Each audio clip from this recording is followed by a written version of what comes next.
Cette vidéo vous est présentée par la boutique l'îleaujeux.ca, un service personnalisé par une équipe de passionnés d'ici.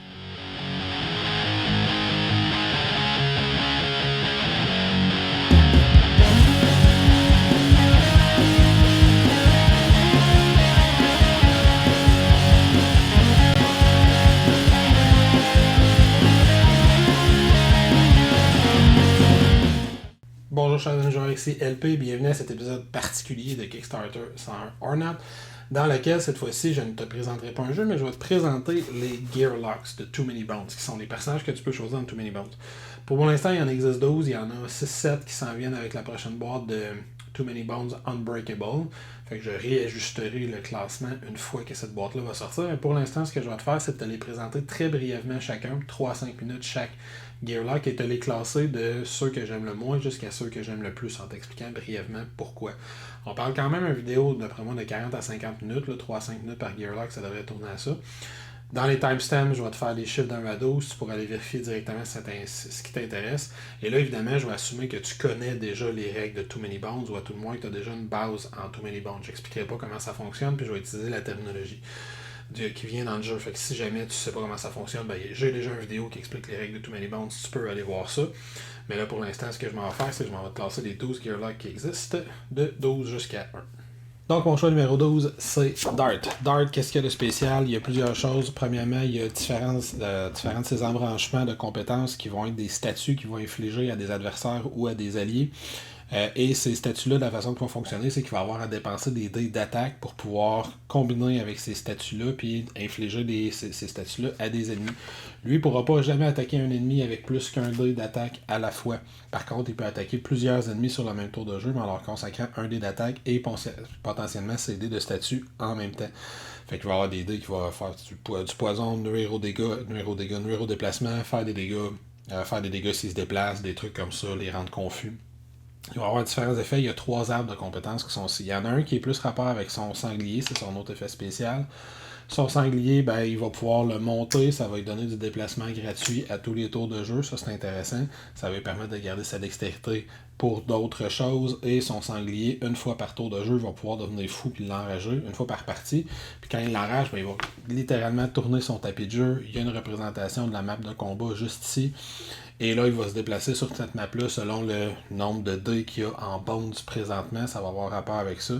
Et il va faire des dégâts à chaque cible qui sont adjacentes aux endroits où il va se déplacer. Puis ça va lui permettre de ramener certains de ces dés qui sont exhausts. Fait que si je me déplace là, puis ensuite là, ben les 3 dés qui vont correspondre à cet espace-là, je vais pouvoir les ramener si je les avais déjà utilisés. Fait que pourquoi lui, je l'aime un petit peu moins? Ben, il y a une stats de point de vie qui est très très très basse en début de partie. Puis comme c'est un bonhomme qui va souvent être impliqué à cause des déplacements de son sanglier, qui risque souvent d'être proche de certains ennemis, ben ça le rend très très vulnérable, je trouve. C'est un bonhomme par exemple qui est range, fait qu'il peut attaquer de loin, ça c'est intéressant. Mais surtout, c'est le fait que dans une partie solo, dans une partie à 2, souvent on va avoir besoin d'éliminer un adversaire en particulier rapidement. On va avoir besoin de se mettre dessus et de dire ok, lui on y règle son cas en un tour ou 2, sinon on va perdre cette partie-là. Puis lui, il ne peut pas du tout contribuer à ça parce qu'il ne peut jamais mettre plus qu'un dé d'attaque sur un ennemi. Il va pouvoir combiner son dé d'attaque avec certains de ses effets spéciaux qui vont pouvoir faire des dégâts supplémentaires ou des effets supplémentaires, mais s'il fait ça, son dé d'attaque, il va être exhaust. Fait qu'il ne pourra plus s'en servir jusqu'à temps qu'il utilise l'effet spécial de son sanglier de furie pour que son sanglier se déplace sur le plateau. Fait que vu qu'il barre ses dés d'attaque, ça c'est quelque chose que j'aime un petit peu moins de Dart. Puis il y a quelque chose de très fiddly dans sa façon de jouer parce que là tu vas perdre ton temps, tes dés vont être bloqués là-dedans, tu vas avoir des dés qui sont ici, tu vas avoir tes dés d'admiration, là, il va falloir que tu tournes ton plateau de jeu, il y a 2-3 dés qui vont tomber, les autres vont rester en place. Il va falloir que tu te rappelles ces dés-là correspondent à quelle valeur, tu as les chiffres pour t'en rappeler quand même, mais tu vas avoir une espèce de grosse préparation à faire pour être capable d'optimiser les déplacements de ton sanglier de ce côté-là du plateau pour être capable de ramener les dés dont tu as besoin. Fait que ça, j'ai trouvé que c'était intéressant, mais pas assez pour avoir le goût d'y revenir beaucoup. Il y a quand même des effets qui sont intéressants à jouer, puis si jamais tu connais quelqu'un qui l'a, il est le fun à faire une fois ou deux, parce qu'il est vraiment différent des autres, mais peut-être un peu trop justement pour un jeu comme Too Many Bones. En 11e position, je vais mettre le groupe de Gearlock qui s'appelle les Lab Rats. Les Lab Rats, ils ont chacun leur propre jeton pour les identifier. Ils ont chacun leurs propres caractéristiques. Eux autres, ils fonctionnent comme un tag team. Fait qu'ils ont vraiment un arbre de compétences pour chacun des 4 Lab Rats. Ils ont même chacun leur propre petit tapis de jeu comme ça ici. Fait que le Lab Rats, rapidement, comment il fonctionne, c'est qu'en début de partie, tu vas choisir 2 des 4 Lab Rats. Il y en a un qui est range, qui est flange ici. Les 3 autres, c'est des Lab Rats de melee. Et tu vas pouvoir, une fois que tu vas avoir ton Lab Rats, ben, il y a un arbre, il y a accès à toutes les compétences de tous les Lab Rats quand même. Par contre, tu vas pouvoir, avec le temps, améliorer juste 2 de ces 4 attributs. Chaque Lab Rats vient avec un 2 d'amélioration de sa couleur. Fait que si par exemple je commence avec le jaune puis le mauve au début, ben c'est juste ces deux dés d'amélioration que je vais avoir là. Fait que une fois que j'ai amélioré par 2 de ces caractéristiques, peu importe lesquelles, je pourrais pas améliorer les autres tant que je les aurais pas débloqués. Comment tu les débloques? Ben, c'est via les bounce. Lui, il a la particularité que quand il obtient son 4e bounce, tu vois que tous les tapis sont un peu plus petits, fait qu'ils ont moins de place, fait qu'une fois qu'il gagne son 4e bounce, tu vas débloquer un nouveau Lab Rat de ton choix, fait que ça va te donner accès aussi à son dé d'amélioration pour que tu puisses commencer à améliorer une 3e caractéristique. Eux, qu'est-ce qu'ils ont de particulier aussi, c'est que dans le combat, tu vas pouvoir décider de taguer out. Fait que si à la fin d'un tour de jeu avec Flange, je décide que ok, au prochain tour de jeu, c'est Gerbil qui va rentrer, ben à la fin de mon tour de jeu, sur ma pile de points de vie, je vais tourner Flange de côté pour montrer qu'elle, elle s'en va. Puis qu'elle se fasse éliminer ou non, c'est pas grave. Au début du tour de jeu suivant, je vais transférer tous mes dés sur le prochain, puis c'est lui qui va prendre sa place sur le tapis de jeu. S'il a été KO, il va pouvoir rentrer au jeu. S'il n'a pas été KO, il va rentrer à la place où l'autre se situait avec ses points de vie. Fait que tu vois que les dés d'amélioration vont tous se transférer. Fait que ça les rend quand même relativement versatiles. Ils ont également tous leurs cartes qui vont indiquer qu'est-ce qu'ils peuvent faire avec leurs bones. Ils ont tous un pouvoir spécial aussi. Et eux autres, une fois qu'ils vont acheter des dés, ce qu'ils doivent faire quand ils achètent leurs dés, ils vont les améliorer. Fait que si j'achète le premier dé de niveau 1 de Flan, ben, quand je vais vouloir améliorer ce dé-là, je vais le retourner dans la boîte puis je vais acheter le dé de niveau supérieur. Fait qu'ils vont remplacer leurs dés plutôt que de n'acheter toujours des nouveaux. Fait qu'ils vont toujours avoir juste 4 dés de compétences disponibles. Il y a un côté de chance avec ces Gearlock-là parce qu'ils vont avoir une chance de perdre de façon définitive les dés s'ils utilisent des dés qui sont pas de la bonne couleur. Fait que Flan peut lancer le dé orange, mais il y a une chance de perdre le dé orange, peu importe si c'est un dé de niveau 1, 2 ou 3, et qu'il retourne dans la boîte. Fait que j'ai donc perdu des points de compétence. Et là, ils ont chacun leur propre voix, si on veut. Il y en a un qui va être plus guérisseur, il y en a un qui va faire des dégâts en mêlée, il y en a un qui va empoisonner, il y en a un qui va être bon pour utiliser un peu tous les dés de tout le monde. Fait qu'ils sont intéressants à jouer, mais je les aime un petit peu moins parce que je trouve qu'ils ont un peu moins de voix sur lesquelles tu peux les construire. Fait qu'ils sont super le fun à jouer la première partie de tes jeux parce que c'est intéressant, c'est mystérieux, c'est étrange comme ils jouent. La deuxième partie, tu as déjà l'impression que tu as commencé à faire le tour, ce qui n'est pas un feeling que j'ai avec les 10 prochains Gearlock que je vais vous montrer. J'aime pas non plus le fait qu'ils peuvent perdre leur dé. Une fois que tu as acheté, on sait à quel point c'est difficile d'avoir des training points dans Too Many Bones. Fait que si j'achète un dé, je le monte niveau 2, je le monte niveau 3, puis ensuite je le perds, puis il retourne dans la boîte, ben c'est 3 points d'expérience, 3 points d'entraînement que j'ai perdu, ce qui est vraiment choquant. Il y a lui qui a une façon de gagner des dés de niveau 1, mais c'est pas selon moi suffisant. Fait que ce que ça fait concrètement, c'est que les dés, quand tu es rendu avec des dés de niveau 2, niveau 3, t'oses pas les utiliser tant que t'as pas le Gearlock de la bonne couleur. Fait que t'as une belle série de 4 dés de compétences que tu pourrais utiliser, puis t'oses pas en utiliser 3 des 4. Fait que ça te limite beaucoup dans tes choix. Fait que pour cette raison-là, même s'il y a des aspects intéressants dans les Lab Rats, moi c'est un des Gearlock que j'aime le moins le jouer également, numéro 11. Là, je tiens à préciser, c'est important qu'à partir de maintenant, tous les Gearlock que je vais présenter, je les aime tous. Je les jouerai tous sans aucune hésitation dans une partie, mais il fallait que je les classe donc en numéro 10, Boomer. Boomer, c'est un des Gearlock les plus classiques qui vient de la boîte de base. C'est un Gearlock range, fait que les personnages range dans ce jeu-là sont très forts. Et Boomer, qu'est-ce qu'il va avoir de spécial? C'est que lui, il va avoir 3 dés qui vont être des éléments que quand on va les lancer, on va pouvoir les déplacer dans les endroits qui sont locked. Juste ici, ça va nous donner accès à différentes ressources et on va pouvoir dépenser ces ressources-là en enlevant 1 à la valeur de chacune des ressources pour se créer des bombes. Et là, à ce moment-là, pas Gearlock, mais Boomer va devenir un personnage vraiment range. Fait que les bombes, c'est ça qu'on va acheter avec nos points d'expérience. On peut avoir des frags, on peut avoir un paquet d'affaires. Fait qu'on va se les lancer là. Puis quand on veut lancer une bombe, on va tout simplement baisser son counter de 1. On va lancer la bombe, puis on va appliquer les différents effets de la bombe selon la bombe qu'on va avoir choisie. Fait qu'on va avoir des bombes qui font des dégâts, on va avoir des bombes qui font des dégâts sur les cases adjacentes également. Les Big Boom, quelque chose comme ça. Il y a des bombes qui vont enlever les statues, les effets spéciaux les pouvoirs spéciaux aux adversaires. Il y a des bombes qui vont permettre de guérir les alliés, d'immobiliser les adversaires. Il y a un paquet d'effets différents, de se cacher, des trucs comme ça, des smoke bombs. Fait qu'il va y avoir un paquet d'effets comme ça. C'est un Gearlock que je trouve très intéressant. Par contre, t'es peut-être un petit peu plus dépendant de la chance d'OD que certains autres Gearlock, étant donné que tes composantes, tu dois les rouler si t'es pas chanceux, puis un tour que t'enroules pas des composantes parce que c'est des bombes, ben tu vas avoir le choix soit de les placer ici, soit de décider de les garder pour les rouler. Tu peux les utiliser juste une fois par partie. Donc, si tu décides que tu l'utilises pour un bounce, ben dans cette partie-là, tu n'en auras pas des composants de ce type-là, puis tu as besoin de tes composantes pour te faire des bombes. Par contre, les composantes restent d'une partie à l'autre, vu que c'est dans tes endroits qui sont locked. Fait que ça, c'est pas inintéressant. Mais c'est juste que c'est un Gearlock que j'aime, avec lequel j'aime beaucoup jouer, mais que j'ai l'impression qu'il n'y a pas la même versatilité ou les mêmes différents choix de carrière qui peuvent être intéressants par rapport à d'autres. Tu as vraiment deux grandes options que tu vas choisir. Il y a l'option avec tes bombes de dégâts, puis ton option avec tes bombes utilitaires, si on veut. Puis dans le bas, il y a une option pour te trouver davantage de composantes de l'or, des potions de soins, etc. Là où tu vas chercher les corps des cibles que tu vas éliminer. Fait que ça, ça reste un Gearlock super intéressant à jouer, mais c'est pas mon préféré. Si t'aimes les ranges, si t'aimes faire des gros dégâts de loin, c'est quand même un bon Gearlock à deux.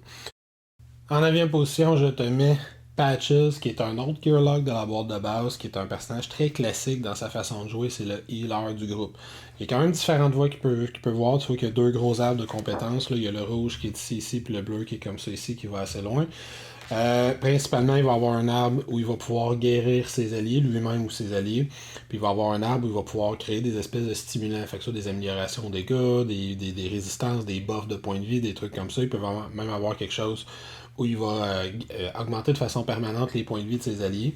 Il y a aussi un des innate, là, les habiletés qu'on va avoir de base les plus forts du jeu, c'est-à-dire que lui se régénère d'un point de vie par tour dès le début du jeu, fait que ça en fait un bon tank qui part avec une bonne réserve de points de vie. C'est un des bons tanks du jeu, ça fait qu'il est utile, pratique à jouer à solo, mais il est un peu, je dirais, one saver, là, il est un peu à une saveur dans le sens que lui, c'est tout tourne autour des points de vie. Soit il en crée, soit il en donne, soit il protège, etc. Fait que ça fait qu'encore une fois, ben, même si c'est un Gearlock super pratique, intéressant à jouer, c'est vraiment si on veut jouer un archétype, c'est-à-dire le healer dans le groupe. Là, il va être très intéressant à jouer. Mais il n'y a pas encore une fois la même versatilité, la même utilité ou les mêmes différents choix de carrière que d'autres peuvent avoir à l'intérieur du jeu. Ça en fait quand même un Gearlock très pratique, ça en fait quand même un Gearlock très le fun à jouer. Mais pour moi, il est vers la fin du classement. Fait que c'est vraiment le healer du groupe avec toutes ses potions de soins. Patches. J'arrive déjà à mon choix numéro 8. Mon choix numéro 8, ça va être le Gearlock Duster. Là, on commence à parler des Gearlock avec lesquels j'aime vraiment beaucoup jouer. Fait qu'imagine à quel point il y en a beaucoup des Gearlock le fun à jouer. Duster, qu'est-ce qu'il y a de particulier? C'est qu'il vient avec Nightshade. Duster lui-même, c'est un personnage qui va attaquer principalement en melee. Il y a des dés où il y a certaines de ses dés d'habileté, entre autres celui-là ici, il va pouvoir faire certaines attaques range, faire des dégâts en range, mais il va commencer avec son dé de Nightshade. Et ce qui est particulier du dé de Nightshade, c'est que Nightshade va avoir son propre arbre de compétences où on va pouvoir le faire évoluer. Fait qu'éventuellement, on va pouvoir lui donner des habiletés, on va pouvoir lui donner la possibilité de gagner des points d'entraînement gratuits si on est chanceux, et on va pouvoir augmenter ses valeurs en points de vie, ses valeurs en dégâts, une fois au fur et à mesure qu'un Nightshade avance, pour augmenter le nombre de dégâts qu'il va faire. Il va commencer à 2 points de vie, mais ça va monter avec le temps. Il va commencer avec 2 dés d'attaque, mais ça va également monter avec le temps. Et Nightshade va arriver sur le plateau de jeu dès que Duster va commencer. Il va terminer un tour de jeu où il est blessé. Fait que si on commence une bataille, il nous manque un point de vie, ben Nightshade va commencer. Sinon, il va commencer sur notre réserve. Puis dès qu'on va perdre des points de vie au tour de jeu suivant, il va rentrer en jeu. En plus, Duster, il y a quand même des bonnes habiletés de combat. Il y a des habiletés de bleed, il peut avoir des effets de poison, il y a un aspect de push your luck dans la façon dont tu l'utilises avec les consumables qu'il trouve. Mais lui, sa particularité, c'est vraiment sur le fait qu'il y a un suivant, ben, un animal avec lui, un allié, qui va booster. Et mine de rien, ça m'est déjà arrivé une fois grâce que j'ai été plus chanceux dans une partie où il a été optimisé à son maximum. On parle quand même d'un allié qui peut finir à 8 points de vie, qui peut faire 2 d'attaque par tour avec un Retribution de 2 à chaque fois qu'il se fait attaquer, ou qui peut monter à 3 ou 4 points d'attaque avec différentes valeurs, différents effets spéciaux dans ses attaques. Fait que ça peut être un allié extrêmement puissant si on a consacré beaucoup de points d'entraînement. Fait que cet aspect-là, puis Duster, il y a même Shadow Knight, qui s'appelle, Nightblade, Nightshade. Il y a même son propre dé d'initiative, fait que quand il va rentrer en jeu, c'est ça, son dé d'initiative à lui qu'on va aider. Et il peut avoir un 6 d'initiative, il y a quand même une chance sur 2 d'avoir un 6, ce qui est non négligeable aussi. Donc, Duster, si on veut un Gearlock avec un allié, avoir une façon différente de monter ses points d'entraînement en boostant son propre allié, puis il y a un aspect de chance aussi dans la façon dont on va booster son allié, étant donné qu'il peut être fait avec son dé de férocité. Ça en fait un Gearlock très intéressant à jouer. J'arrive avec mon Gearlock numéro 7. En 7e position, j'ai Gilly. Gilly qui est intéressant à jouer autant coop que solo, autant à 2 que solo, ou à un plus grand nombre de joueurs aussi. Fait Gilly, qu'est-ce qu'on a? On a un personnage qui a de l'attaque, qui a un peu de points de vie, on a un personnage qui est range, et on a un personnage qui va avoir, et lui également, beaucoup d'animaux qu'il peut avoir comme allié. Lui peut en avoir 3 différents, qui ont chacun leur propre dé qu'on peut acheter avec de l'expérience. On n'est pas obligé de les acheter dans cet ordre-là. On l'achète, on l'achète dans l'ordre qu'on veut. On peut même acheter un dé qui va booster les attaques ou les puissances dans notre allié, puis c'est écrit sur le dé, c'est indiqué sur les coins à quel allié cette attaque-là ou cette habileté-là peut s'appliquer. Et lui, Gilly, il va avoir différentes pistes. Fait qu'il peut améliorer, il peut installer des trappes sur le plateau de jeu qui vont infliger des effets négatifs aux ennemis dès le début de la partie, dès qu'ils seront révélés sur ces trappes-là. Il peut avoir des effets qui vont améliorer son arc, donc ses dégâts de loin. Il peut avoir des effets qui vont donner des aptitudes spéciales à son arc. Il va avoir le Piercing Arrow qui va passer le Thick Skin, on sait à quel point ça peut être fatigant. Il peut avoir des contre-attaques qu'il fait avec les dégâts. Il peut avoir une attaque qui est un peu push your luck. Tant que je roule mieux, je vais faire plus de dégâts avec cette attaque-là. Il y a des attaques qui peuvent permettre de séparer ses dés d'attaque en différentes cibles. Et il y a ses trappes. Et mine de rien, lui, son Innate Ability, donc son habileté de départ qu'il va avoir, c'est qu'il peut toujours faire l'action Scout gratuitement une fois entre les batailles. S'il a amélioré son Innate, il va pouvoir le faire 2 fois entre les batailles. Fait que quand on arrive au stade où on doit placer ses trappes en début de bataille, ben ça nous donne une bonne idée d'où on doit les mettre parce qu'on peut voir quels seront les ennemis. Fait qu'on va pouvoir bloquer de leurs habiletés, on va pouvoir leur faire des dégâts, on va pouvoir les empêcher de bouger dès le début de la partie.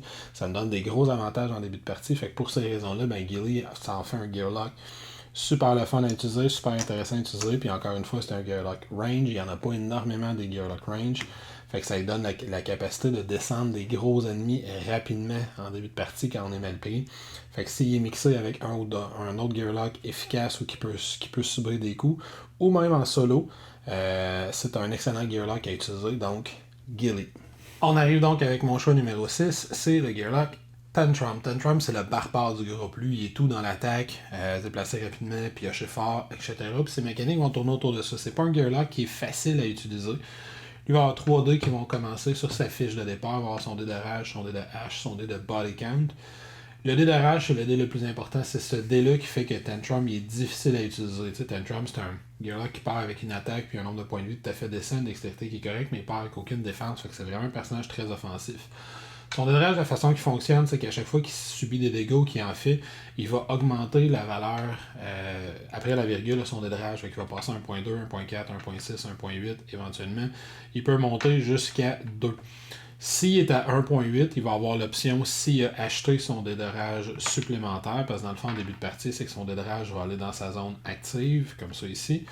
S'il a acheté son D2, quand il va être à 1.8 à son tour de jeu, il va avoir l'option, il est rendu à 1.8, il va avoir l'option de transférer son 1.8 pour son 2, puis ensuite il va continuer à augmenter.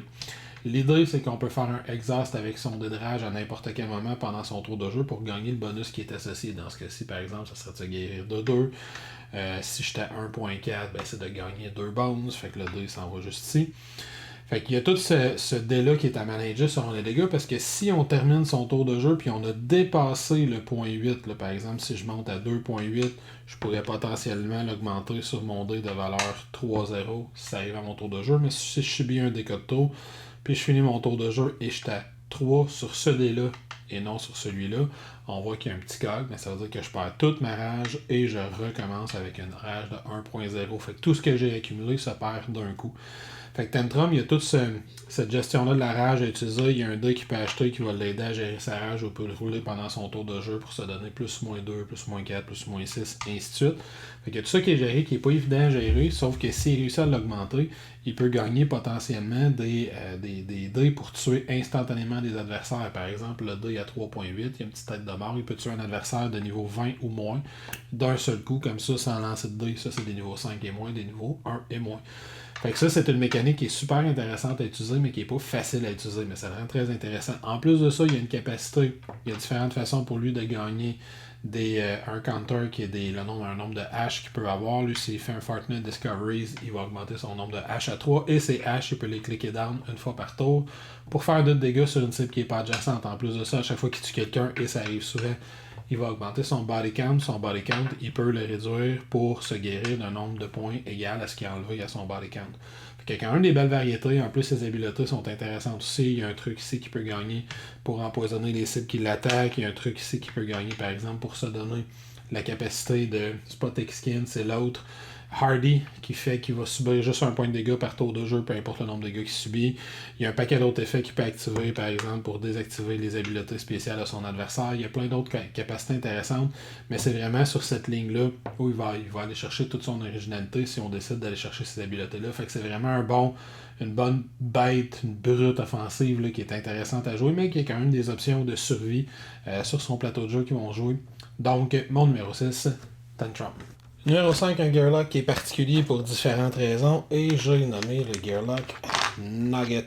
Nugget, c'est un Gearlock qui va principalement attaquer en melee, qui va avoir différentes habiletés pour lui permettre d'attaquer également en range. Il commence avec une quantité décente de points de vie et de dextérité également. Et Nugget a la particularité d'être un des rares Gearlock qui a beaucoup de dés à utiliser en dehors des phases de combat, ce qui le rend, selon moi, original et intéressant à jouer. Nugget, il va commencer avec une capacité qui s'appelle Sling Stones, qui est juste ici, qui peut monter de différentes façons, entre autres avec ses backup plans, où il y a l'habilité Collect Stones pour un Bones. Et qu'est-ce qu'il peut faire avec Sling Stones, c'est qu'il peut transformer ses dés d'attaque en dés range. Fait que si je fais une attaque à 2 en lançant 2 dés d'attaque, j'ai 2 Sling Stones, ben je peux dépenser 2 Sling Stones pour que mes 2 dés d'attaque deviennent range. Fait que ça lui donne beaucoup de versatilité sur le combat pour identifier quel ennemi il veut viser. Et lui, dans ses règles, c'est précisé que s'il target un ennemi, il n'est jamais obligé de targeter un ennemi qui est adjacent, même s'il est considéré techniquement comme étant melee. Ce qui veut dire qu'une habileté comme Long Blade, par exemple, que c'est tout simplement un dé d'attaque qui ne s'exhauste pas, soit dit en passant, fait qu'à chaque fois qu'on le roule et on l'utilise, ben on va le ramener juste ici au lieu de dépenser. Mais ce dé-là, comme ce n'est pas un dé d'attaque, il n'y a pas besoin d'utiliser des Sling Stones pour pouvoir attaquer de loin avec ce dé-là. Ce qui veut dire qu'avec un seul Sling Stone, je pourrais faire une attaque de 1 et combiner avec ce dé-là pour faire des attaques de loin. Fait qu'à tous les tours de jeu, il est capable d'attaquer de loin, ce qui est intéressant pour un personnage de melee. Il y a aussi différentes habiletés intéressantes comme Bad Proficiency, que quand on le roule, on va le mettre dans sa zone active et ça va nous donner une habileté pour tout le combat, fait qu'il peut se régénérer de 1 par tour, il peut avoir plus de mouvement, il peut avoir plus de dés de défense, plus de dés d'attaque selon ce qu'on a roulé.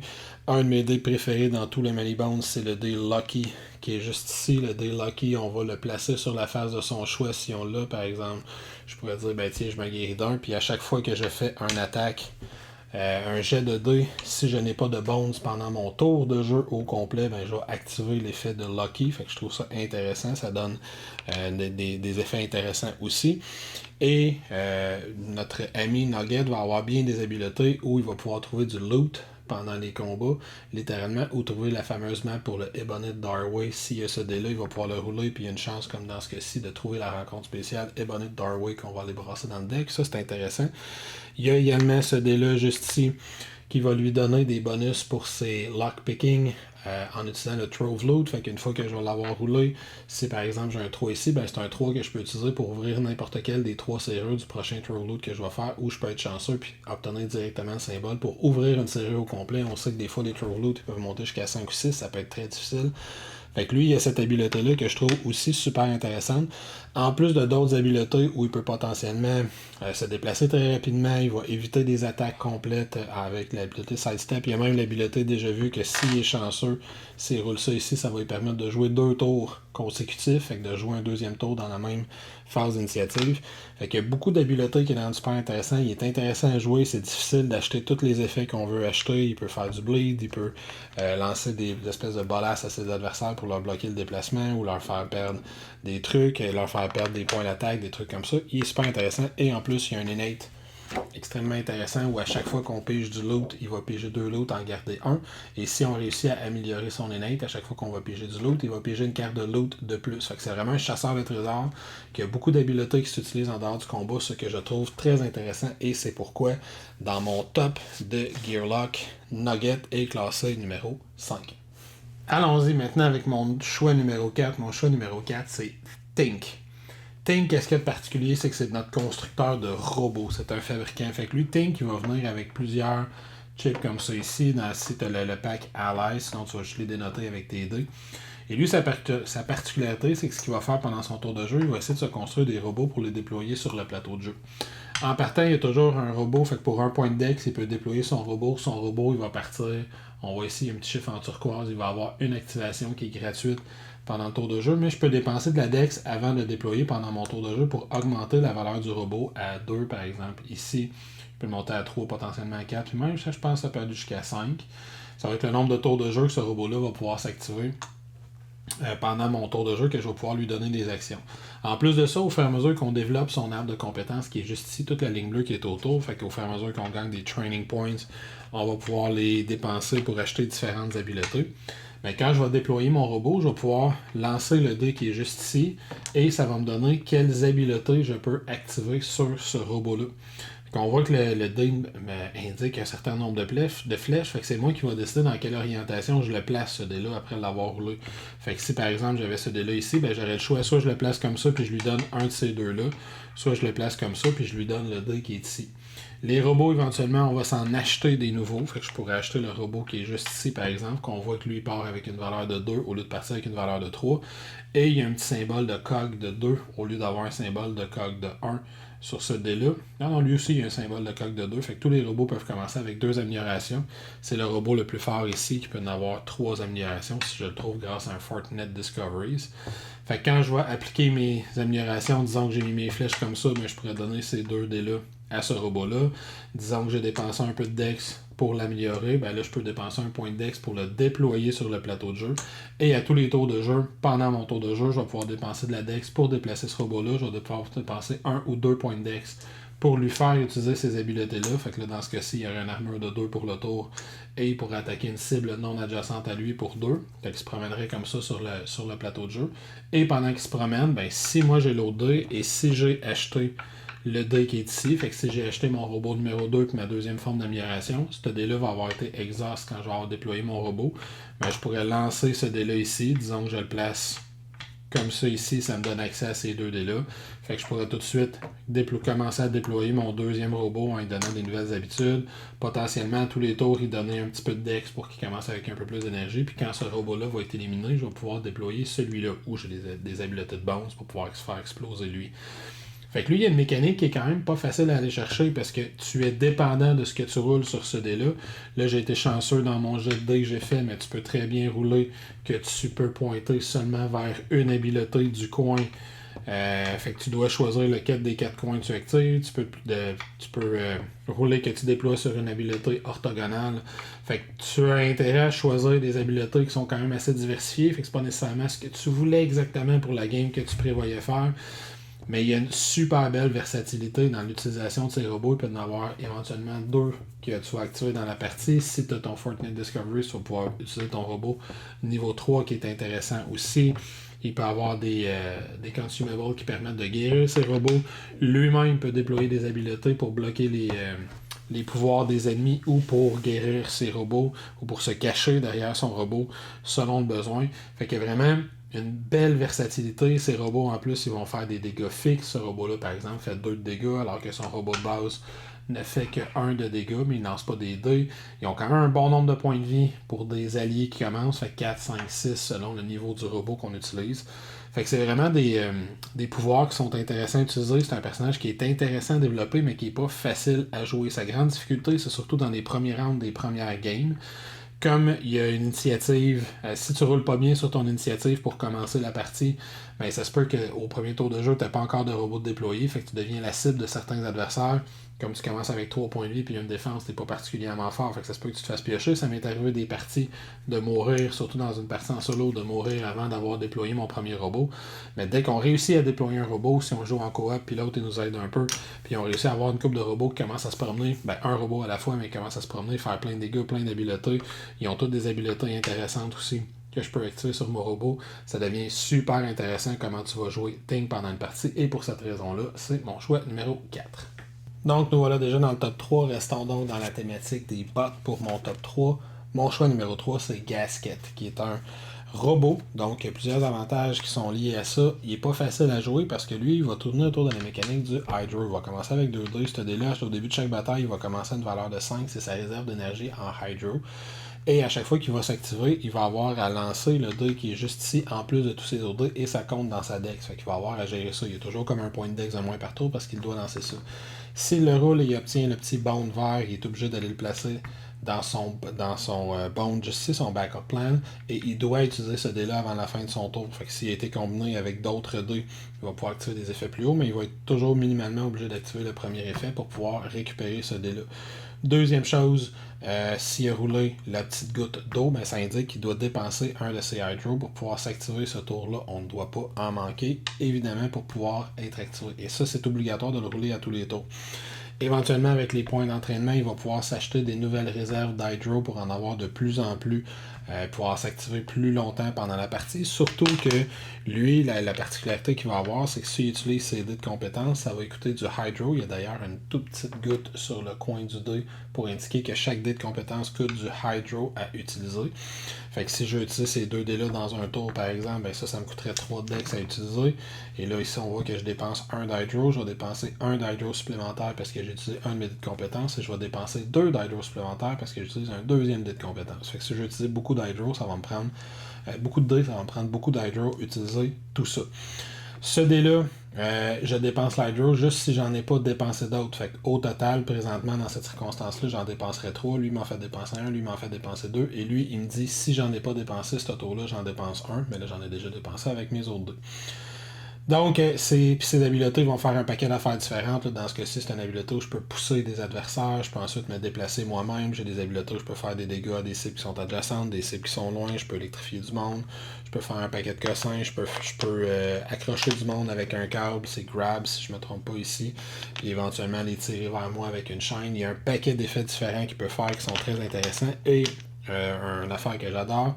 Lui, il y a une série de compétences, là, des turquoises juste ici, qu'il peut acheter, qui ne coûte pas de dex à utiliser. Fait que ça, je peux le rouler à tous les tours de jeu et utiliser l'effet, fait que faire un dégât une cible non adjacente. Tout simplement, ça ne me coûte rien. Par contre, le désavantage de ces dés-là, c'est qu'ils sont tous en rouge, je dois les utiliser. Fait que si je roule un dé qui me dit que je dois me déplacer, que je roule du déplacement, ou je dois faire des dégâts à une cible adjacente, ben si je roule ce dé-là puis je suis à côté d'un Gearlock allié, ça se peut que ça soit à côté de lui, c'est à lui que je fasse mon effet, j'aurai pas le choix d'utiliser ces dés-là. Fait que ces dés-là sont intéressants à utiliser aussi. Il y en a même un, c'est celui-là. Il y en a un de la gang qui me permet de récupérer, si je suis chanceux, qui me permet de récupérer de l'Hydro. Fait que si j'achète lui, je vais vouloir le rouler à tous les tours de jeu. Mais il va potentiellement augmenter la défense d'un méchant qui est à côté de moi parce que je suis obligé de l'utiliser si je le roule ou donner du déplacement à un méchant qui est à côté de moi, des trucs comme ça. Fait que c'est un Gearlock qui est pas facile à utiliser, on a une gestion de l'énergie qui est différente, mais qui a des gros bonus. En plus, il commence avec une partie de sa défense déjà en jeu, ce qui est de loin mon skill préféré du jeu, on le verra dans quelques instants. Il y a quelqu'un qui le fait encore de façon plus efficace, fait que lui il y a 2 dés, il y a la moitié de ses dés de défense qui vont commencer dans sa zone active au début de la partie, fait que dès le premier tour de jeu, il est prêt à encaisser des coups, ce que j'adore. Il est également un robot, donc qui est immunisé à certains effets, ce qui est non négligeable dans Too Many Bones. Fait que lui, le poison, le bleed, le terrify, il y a certains effets qui ne l'affectent pas. Fait que j'ai toujours en souvenir l'espèce d'ennemi de niveau 1 qui a un poison 2 comme simple attaque, puis qui n'a pas d'autres dés d'attaque, ben Gasket, il s'en occupe même pas, il peut tourner autour aussi longtemps qu'il veut, le poison, il fera jamais rien. Fait que c'est vraiment un Gearlock que j'adore utiliser, qui a différents arbres de compétences qu'il peut utiliser, il y a différentes façons de s'améliorer, il y a une initiative qui est respectable, j'aime beaucoup, beaucoup, beaucoup Gasket. J'arrive avec mon numéro 2. Numéro 2 qui va peut-être en surprendre avec ce que j'ai dit, il a longtemps été mon numéro 1, c'est mon très bon ami Pickett. Fait qu'il y a un petit tapis qui ressemble à ça juste ici. Pickett va peut-être en surprendre quelques-uns comme pourquoi c'est mon numéro 2, étant donné que j'ai déjà critiqué un petit peu. La raison pour laquelle Patches et Boomer étaient si haut que ça sur ma liste, aussi loin que ça, c'est qu'il était un petit peu unidimensionnel. Pickett aussi, il est un petit peu unidimensionnel parce que c'est le tank du groupe. Mais moi, les tanks, c'est quelque chose que j'aime beaucoup jouer dans les espèces de jeux de Dungeon Crawl et c'est probablement le tank le plus efficace que j'ai vu de ma vie, tout jeu confondu. Pickett, qu'est-ce qu'il y a de spécial? Il commence avec sa défense qui est active en partant. Il commence avec un bon nombre de points de vie. Fait que dès le début du premier tour de jeu, éventuellement, il va avoir une bonne défense. On va avoir 3, potentiellement 4 de défense pour avoir plus de chances de rouler ses meilleurs dés. Fait qu'il va commencer avec 3, 4, si on est chanceux, 5 de défense en partant la bataille, fait qu'il est capable d'absorber des coups solides. J'aime beaucoup ces 4 arbres de compétences qu'il va avoir. Principalement, c'est les 3 qui sont ici, que je trouve un petit peu plus intéressants que les autres, mais quand même, l'arbre de compétences qui est ici, c'est un arbre qui va lui permettre d'intercepter les coups pour ses adversaires. Il y a un arbre de compétences qui est ici qui va lui permettre d'aller chercher des dés qui vont être locked pour toute l'aventure et qui vont lui donner différents bonus. Notamment, il pourrait se régénérer d'un point de vie à tous les tours de jeu. Il pourrait avoir plus 1 de défense à tous les tours de jeu. Il pourrait avoir potentiellement plus 1 d'attaque. Ou il pourrait faire un taunt, donc se mettre comme cible désignée à tous les tours de jeu. Fait qu'avec la défense qu'il a, c'est des habiletés extraordinaires. Juste en ayant, par exemple, ces deux-là, fait que 1 plus 1 de défense puis une régénération de 1 à tous les tours de jeu. Puis là, je le répète, c'est pas pour la bataille, c'est pour la soirée au complet. Fait que si on a 7 batailles puis on réussit à rouler ça dans la première bataille, il y a ça pour les 7 batailles à venir. Évidemment, il y a des ennemis qui vont enlever les délocked. On peut potentiellement les dépenser pour faire différents effets, mais c'est extrêmement efficace comme tank. J'adore ça. J'aime beaucoup l'arbre de compétences qui est ici parce qu'il va rouler des grosses valeurs en défense, des 3 potentiellement. Il y a un de ces dés-là qui sera à 4. Et ces dés-là, il peut les mettre dans les slots de ses alliés. Fait que si on joue une partie à 2, il va pouvoir rouler ce dé-là. Je viens de rouler 1 de défense, ou si je roule 3 de défense, ben je le donne à mon allié qui, lui, va pouvoir s'en servir. Fait que si on joue, par exemple, avec quelqu'un comme Gilly, Think, à côté, potentiellement, même que ce soit Boomer ou Tantrum qui n'a pas de défense, ben lui, pour pouvoir donner de la défense à ses alliés, ce que j'adore. Son autre arbre de compétences va lui donner différents bonus. Par exemple, il va avoir un bonus où il va pouvoir changer de place avec un adversaire. Il va avoir un bonus où il va pouvoir faire des contre-attaques. Il va avoir un bonus où il va pouvoir faire des déplacements de 3. Et lui, il y a une méthode originale de fonctionner, c'est que si ces dés-là, il va les mettre dans ses zones actives pour pouvoir les utiliser. Il les utilise en contre-attaque la plupart du temps. Et s'il utilise 2 dés qui ont le même symbole, il va déclencher un deuxième effet. Dans ce cas-ci, il va se déplacer 3 avec un dé, mais s'il dépense le deuxième dé en même temps, après son déplacement, il va faire 2 ou 3, je ne me rappelle plus par cœur, mais 2 ou 3 de dégâts sur une cible qui est adjacente. Même chose avec la riposte, même chose avec le fait de changer de place. Fait que ces dés-là vont lui permettre d'avoir en plus différentes cordes à son arc, ce que j'adore aussi. Il y a des effets où il va pouvoir subir, devenir pratiquement invulnérable aux dégâts, mais il va tomber à 1 point de vie, mais il va devenir invulnérable aux dégâts pendant un certain nombre de tours de jeu. Ce qui est super intéressant, particulièrement si on a son aspect où il peut se régénérer de 1 point de vie par tour avec cet effet-là. Fait que c'est pas annuler, si on veut, le désavantage de son consumable. Il y a vraiment des options super intéressantes. Pickett, c'est vraiment un personnage que j'adore jouer, mais il est unidimensionnel. C'est vraiment un tank. Par contre, c'est un tank que si on réussit à rouler son plus 1 d'attaque par tour, c'est un tank qui peut potentiellement, en fin de partie, faire des bons dégâts. Il m'a impressionné la journée où Pickett, c'est le seul Gearlock que j'ai déjà joué qui a fini toutes les batailles de toute l'aventure d'une game à un niveau de difficulté normal, sans avoir perdu de points de vie. Il en a perdu pendant la bataille, mais il a fini par toujours tous les récupérer avant la fin de la bataille. Fait qu'il n'a pas fait l'action rest entre les batailles une fois d'une campagne au complet.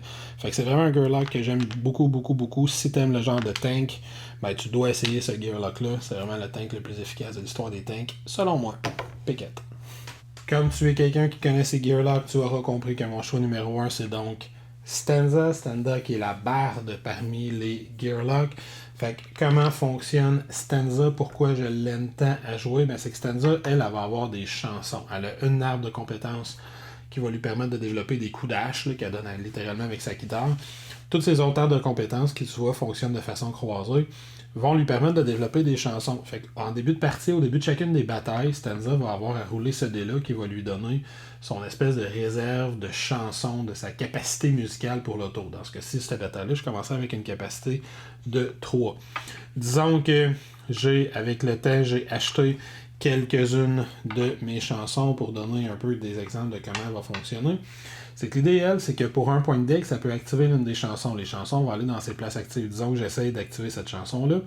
Ces chansons vont avoir différentes valeurs dans les coins en bas à gauche et en bas à droite. Dans ce cas-ci, on a une valeur de 1 à l'endroit et à l'envers. Fait que quand je pars une chanson, je dois la mettre pour voir le petit 1 à l'endroit, alors que le dé est à l'endroit. Je peux partir plus qu'une chanson à la fois, ça va me coûter tout simplement un point dex par chanson, fait que disons que je passe celle-là également, et je vais additionner leur valeur musicale de chacune de ces chansons-là, puis ça ne doit pas dépasser la valeur musicale de ce que je peux avoir. Fait que si j'ai 1 plus 1, je suis en bas de 3, je suis correct. Disons que d'ici le prochain tour de jeu, je réussis grâce à mes bonds à augmenter cette valeur-là à 4. Ben, au prochain tour de jeu, je devrais commencer par payer 2 de dex pour garder ces chansons-là actives. Et chacune des chansons va cliquer up une fois, fait que j'ai le petit 2 maintenant qui apparaît en bas à droite, et l'effet de la chanson va s'améliorer pour ce tour-là. Fait que si comme mes 2 chansons seraient rendues à leur deuxième partition, donc niveau 2, ben je suis encore sous mon 4, je serais correct. Au prochain tour, si je décide par exemple d'augmenter celle-là à 3, ben il faudrait que celle-là, je la mette sur pause. Fait qu'il y a une valeur ou une phase de chaque dé où les chansons ne font plus rien, mais ne comptent que pour 1 dans ma capacité de chanson. Fait que 3 plus 1, 4, je suis correct, mais elle ne fait plus rien pendant un tour. Au tour suivant, probablement que c'est elle qu'il faudrait que je mette pour qu'elle fasse plus rien, et elle, je la redémarrerai niveau 1, puis je vais toujours continuer à rouler comme ça. Au fur et à mesure que je développe des nouvelles habiletés pour mes chansons, ben, je vais avoir de plus en plus d'options, parce que mes chansons font toutes des trucs différents, et en plus, chacun de mes dés, disons que ce dé-là, je ne veux pas l'utiliser pour une partie, cette chanson-là ne m'intéresse pas, je peux le rouler, et je peux potentiellement rouler des valeurs de musicales supplémentaires. Fait que là, je suis rendu à une valeur de 7. Et même si je roule la phase d'une de mes chansons, ben le petit chiffre qui est à l'envers, c'est à ça qui sert. Fait que si je roule la phase d'une de mes chansons, je vais le virer à l'envers. Puis là, j'ai un petit 1 qui s'affiche que je peux ajouter ici. Fait que là, je suis rendu à une valeur musicale de 5. Fait que je peux augmenter mes chansons. Fait que toutes les chansons dont je pense ne pas me servir, ben, je vais les rouler, je vais les mettre à l'envers. Puis ça va augmenter ma capacité musicale. Ça va me permettre d'activer de plus en plus de chansons en même temps, puis éventuellement de les augmenter d'un round à l'autre pour activer des effets plus puissants. Puis là, elle peut faire un paquet d'effets différents avec ses chansons. Elle a des chansons qui vont donner des buffs de points de vie. Elle a des chansons qui vont guérir elle-même ou ses alliés ou son groupe au complet. Elle a une chanson qui va permettre, il y a la chanson qui est juste ici, je pense, la chanson qui est juste ici, qui va permettre de guérir tous les effets, les statuts négatifs que les alliés peuvent avoir. Elle va avoir une chanson qui va prendre contrôle d'un adversaire pour le faire attaquer pendant un round. Une chanson qui va faire des dégâts, des true damage aux adversaires. Une chanson qui va bloquer le mouvement, qui va stunner, qui va enlever les effets spéciaux, les caractéristiques spéciales des adversaires. Des chansons qui vont donner des points de mouvement aux alliés. Fait qu'elle est vraiment capable de s'adapter à n'importe quelle situation. Puis surtout qu'en fin de partie, on va commencer à avoir pas mal de chansons. Fait qu'elle s'habitue vraiment à toutes les situations. En plus de ça, elle a une bonne capacité en points de vie dès le départ, à part avec 5 points de vie. Et elle a 3-2. Que si on les achète, on gagne des puissantes attaques en mêlée. C'est un personnage de mêlée, elle va taper en mêlée. Elle a une attaque, un dé qui va faire des dégâts et qui va empoisonner. Dans ce cas-ci, 1 de dégâts, 2 de poison. Ou je pourrais rouler 1 dégât, 1 de poison. Elle a une attaque qui va faire des dégâts aux cibles adjacentes. Fait qu'un dégât et 2 de dégâts à toutes les cibles adjacentes, la petite valeur en bleu. Et elle a un dé, celui-là, qui va faire des true damage. Un dé idéal pour finir certains adversaires. Fait que c'est vraiment un personnage qui est super intéressant, puis la raison pour laquelle j'aime tant le jouer, c'est qu'il n'y a jamais un dé qui est inutile. Si j'ai une chanson, puis je me rends compte que cette chanson-là, probablement que je ne l'utiliserai pas dans cette partie-là, parce que ses effets, ils ne s'appliquent pas. Une fois que j'ai vu ma liste d'ennemis pour le tour, les derniers ennemis qui apparaissent, je sais que j'aurais pas besoin de couper leurs habiletés, etc. Ben, je peux rouler ce dé-là, le virer à l'envers, et ça me donne une plus grande capacité musicale pour pouvoir faire continuer à rouler les chansons que je veux faire rouler. Fait que c'est un personnage qui a vraiment une grande versatilité, mais qui est extrêmement... c'est pas qu'il est complexe à utiliser, mais c'est que ça prend de l'expérience pour bien l'optimiser pendant une partie. C'est facile de servir à rien en se rendant compte qu'on est obligé de faire exhaust avec certaines chansons parce qu'on a activé trop de chansons en même temps et qu'on n'est pas capable de les gérer. Puis il y a un danger avec la dextérité. Il faut absolument gérer la dextérité de stanza parce que chaque chanson coûte un point de dex à utiliser par tour. Si je veux en faire rouler 3, ben j'ai déjà plus de dex. Si j'ai pas amélioré, fait que je bouge pas, j'attaque pas, je fais rien d'autre, je roule aucun dé. Donc on a vraiment besoin de monter la dex. C'est pas rare que j'ai vu des joueurs finir avec 7, 8, 9 de dex en utilisant stanza. Alors voilà ce qui met fin à ce top 12 des Gearlock qui présentement existent. Comme je l'ai dit au début, je réajusterai éventuellement si ça intéresse les gens quand Too Many Bones Unbreakables sortira. Mais là, pour l'instant, j'aimerais savoir ce que toi t'en penses. Est-ce que je me suis trompé quelque part? Est-ce qu'il y a un Gearlock que j'ai mis trop haut qui devrait être plus bas? Est-ce que j'ai un Gearlock que j'ai mis trop bas qui devrait être plus beau? Explique-moi pourquoi je me trompe sur Dark puis que c'est le meilleur Gearlock de tous les temps. Pourquoi les Lab Rats sont si intéressants même si je les aime pas tant. J'ai lu un peu partout que Gilly c'est censé être le plus fort. C'est vrai qu'il est très très fort. C'est quand même pas mon préféré. Fait que bref, toi, qu'est-ce que t'en penses? Sur ça, j'espère que ça t'a intéressé le temps que ça a duré. Moi, je vais te quitter et avant de te quitter, je vais t'inviter à venir t'abonner à notre chaîne YouTube si ça n'est déjà fait. Venez nous visiter sur Twitter, Facebook, Instagram. Et pourquoi pas nous supporter sur Patreon si tu souhaites que l'on continue à te fournir du matériel que l'on espère être d'excellente qualité. Sur ce, ciao, à la prochaine. Fais attention à toi.